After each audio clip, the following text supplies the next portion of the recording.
Hello everybody and welcome. In this video I'm going to show you how to disconnect your earbuds XIAOMI OpenWear from your Android device.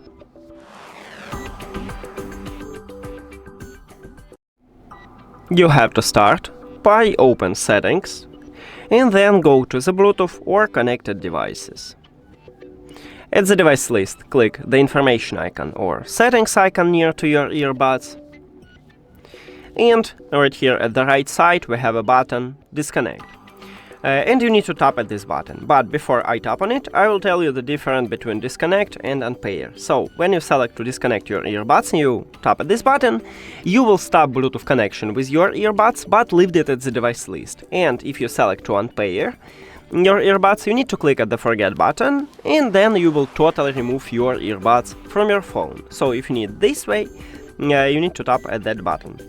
But let's disconnect it, and now, as you can see, I just stopped Bluetooth connection with them, but still have it at the device list, so I can easily reconnect them by tap on them if this earbuds is not connected with another device.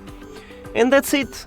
Thank you for watching this video. If you found it helpful, please consider subscribing to channel and leave the like on the video. See you later!